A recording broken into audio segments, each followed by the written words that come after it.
2 से पूर्णतः विभाजित नहीं होने वाली संख्या क्या कहलाती है? ऑप्शन ए विषम संख्या, ऑप्शन बी सम संख्या, ऑप्शन सी भाज्य संख्या, ऑप्शन डी प्राकृत संख्या।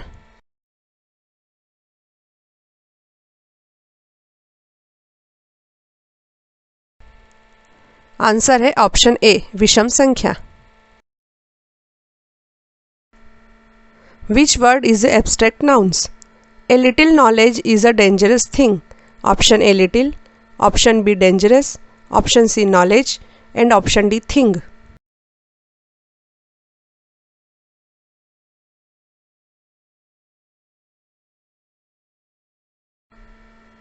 Right answer is option C knowledge. Abstract nouns are words that are not concrete. Your 5 physical senses cannot detect an abstract noun. You can't see it, smell it, taste it, hear it, or touch it. In essence, an abstract noun is a quality, a concept, an idea, or maybe even an event. So, by this definition, knowledge is an abstract noun. पहली 5 विषम संख्याओं का योग कितना होता है? Option a 25, option b 23, option c 22 और option D 21।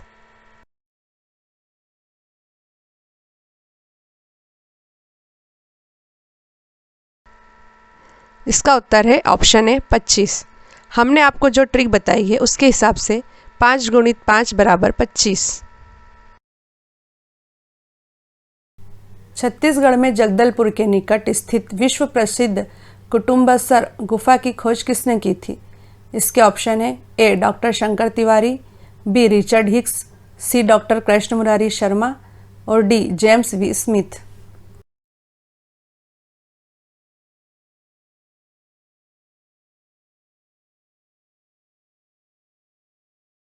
इसका उत्तर है option A doctor Shankar Tiwari.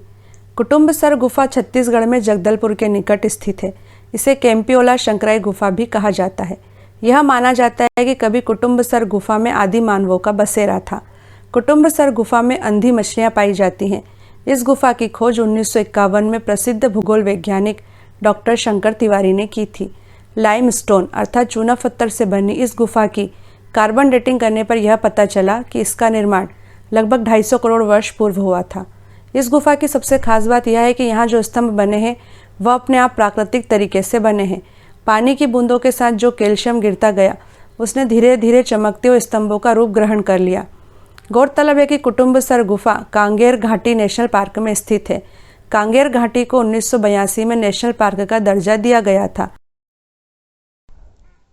आमतौर पर ग्रामीण तथा शहरी क्षेत्रों में कितनी जनसंख्या पर एक आंगनवाड़ी केंद्र खोला जा सकता है? ऑप्शन ए 300 से 700 की जनसंख्या पर, ऑप्शन बी 200 से 500 की जनसंख्या पर, ऑप्शन सी 300 से 500 की जनसंख्या पर, ऑप्शन डी 400 से 800 की जनसंख्या पर।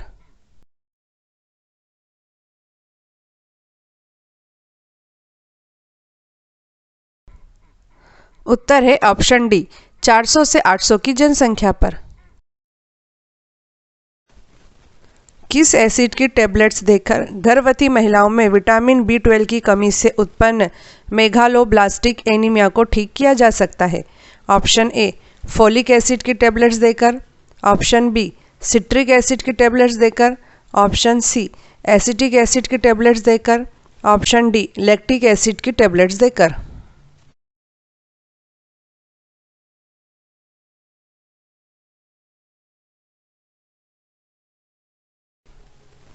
उत्तर है ऑप्शन ए फोलिक एसिड की टेबलेट्स देकर।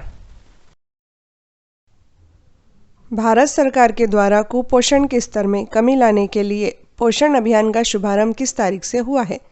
ऑप्शन ए 10 मार्च 2018 से, ऑप्शन बी 18 जनवरी 2016 से, ऑप्शन सी 28 मार्च 2019 से या ऑप्शन डी 8 मार्च 2018 से।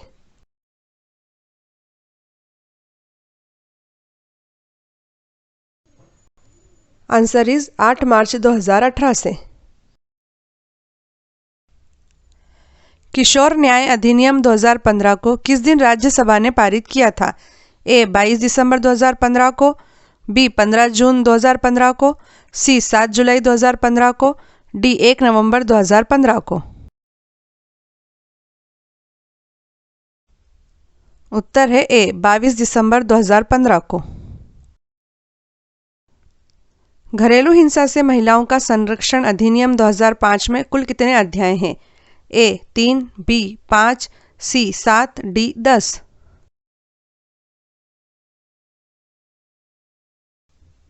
उत्तर है बी 5। छत्तीसगढ़ में चल रहे किस आंदोलन में भाग लेने के लिए महात्मा गांधी पहली बार छत्तीसगढ़ आए थे? इसके ऑप्शन है ए रायपुर का झंडा सत्याग्रह, बी रायपुर में खिलाफत आंदोलन, सी कंडेल नहर सत्याग्रह और डी जंगल सत्याग्रह। इसका उत्तर है ऑप्शन सी कंडेल नहर सत्याग्रह। एक शताब्दी पहले राष्ट्रपिता महात्मा गांधी का पहली बार छत्तीसगढ़ आगमन हुआ था। बापू छत्तीसगढ़ के कंडेल ग्राम, जो कि वर्तमान में धमतरी जिले में आता है, में किए जा रहे कंडेल नहर सत्याग्रह के लिए आए थे। कलकत्ता से ट्रेन से बापू को लेकर छत्तीसगढ़ के गांधी पंडित सुंदरलाल शर्मा 20 दिसंबर 1920 को रायपुर पहुंचे थे। उनके साथ खिलाफत आंदोलन के नेता मौलाना शौकत अली भी थे। गांधी जी ने 20 दिसंबर 1920 को ही रायपुर के वर्तमान गांधी चौक पर एक विशाल सार्वजनिक सभा को संबोधित किया था। इसी के बाद इस स्थान का नाम गांधी चौक पड़ा था। गांधी जी ने अगले दिन ब्राह्मण पारा स्थित आनंद समाज वाचनालय प्रांगण में महिलाओं की एक सभा को भी संबोधित किया था। इस सभा में महिलाओं ने तिलक स्वराज फंड के लिए लगभग 2000 रुपये मूल्य के गहने गांधी जी को दान में दे दिए थे। गांधी जी रायपुर में बैरिस्टर ठक्कर के बंगले में ठहरे थे। गांधी जी अगले दिन 21 दिसंबर 1920 को धमतरी गए। वहां से कंडेल ग्राम गए। कंडेल में गांधी जी नहर सत्याग्रह में शामिल हुए। कंडेल नहर सत्याग्रह के अग्रणी नेता बापू छोटेलाल श्रीवास्तव तथा पंडित सुंदरलाल शर्मा के आग्रह पर ही महात्मा गांधी कंडेल आए थे। महात्मा गांधी के कंडेल आने की खबर मिलते ही घबराकर ब्रिटिश हुकूमत ने कंडेल के किसानों पर लगाया गया जुर्माना हटा दिया था। इसके 13 साल बाद 22 नवंबर 1933 को दूसरी बार महात्मा गांधी छत्तीसगढ़ आए। गांधी जी 22 नवंबर 1933 को डाकगाड़ी से दोपहर दुर्ग पहुंचे। दुर्ग में महात्मा गांधी घनश्याम गुप्त के यहाँ रुके। वहां आते ही बापू ने पूछा कि दुर्ग में मेरे देखने के लिए क्या है, तो उस स्कूल का जिक्र किया गया जहां वर्ष 1926 से सवर्ण तथा हरिजनों के बच्चे एक ही टाट पट्टी पर साथ में बैठकर पढ़ रहे थे। इस दौरान गांधी जी शहर में 2 दिन रहे। पहले दिन हरिजनों की बस्ती में गए और सभा को संबोधित किया। सभा मोतीबाग तालाब के पास मैदान में हुई। सभा में इतनी भारी भीड़ जुटी कि खुला इलाका होने के बाद भी मैदान छोटा पड़ गया। इसके बाद गांधी जी रायपुर गए।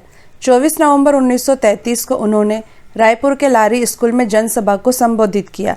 इसके बाद पंडित सुंदरलाल शर्मा के संचालित सतनामी आश्रम का निरीक्षण किया और रायपुर के मोदाहपारा में हरिजनों को संबोधित किया। इसके बाद महात्मा गांधी रायपुर की पुरानी बस्ती स्थित जेतू साव मठ आए, जहां उन्होंने छुआछूत के खिलाफ प्रदेश में जंग की शुरुआत की और लोगों को जागरूक करने अलख जगाई। जेतू साव मठ के मंदिर इसलिए आज भी लोगों के लिए श्रद्धा के केंद्र हैं क्योंकि महात्मा गांधी ने यहाँ कई कुरीतियों को तोड़ा था। उन्होंने पास ही स्थित एक सवर्णों के कुएं से हरिजनों को पानी निकालने दिया। हरिजनों के हाथ का पानी सबको पिलाया और खुद भी पिया। आज भी यह कुआं पवित्र कुंड की तरह माना जाता है। रायपुर में बापू ने सभा भी ली। गांधी जी 22 नवंबर से 28 नवंबर 1933 तक छत्तीसगढ़ में ही रहे तथा अस्पृश्यता को समाप्त करने के लिए विभिन्न जगहों पर जाकर प्रयास किए।